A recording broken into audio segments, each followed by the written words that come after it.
वालिद मोहम्मद शरीफ न्यू चोरा, मौलाना असमतुल्लाह वालिद मौलाना इब्राहिम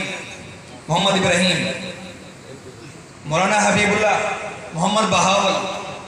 मौलाना मोहम्मद सुफियान हाजी हाशिम, मौलाना मोहम्मद कामरान गुलाम हसन,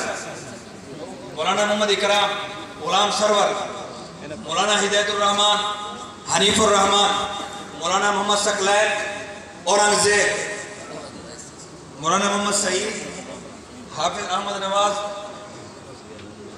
मौलाना गुलजमान अताउर रहमान। ये ओलमाए जिन्हें दर्स निज़ामी मुकम्मल की दिए और आलिम दीन पढ़े, अल्लाह ताला मज़ीद इन्हां दी इल्म और अमल बरकत और रहमत अता फरमावे।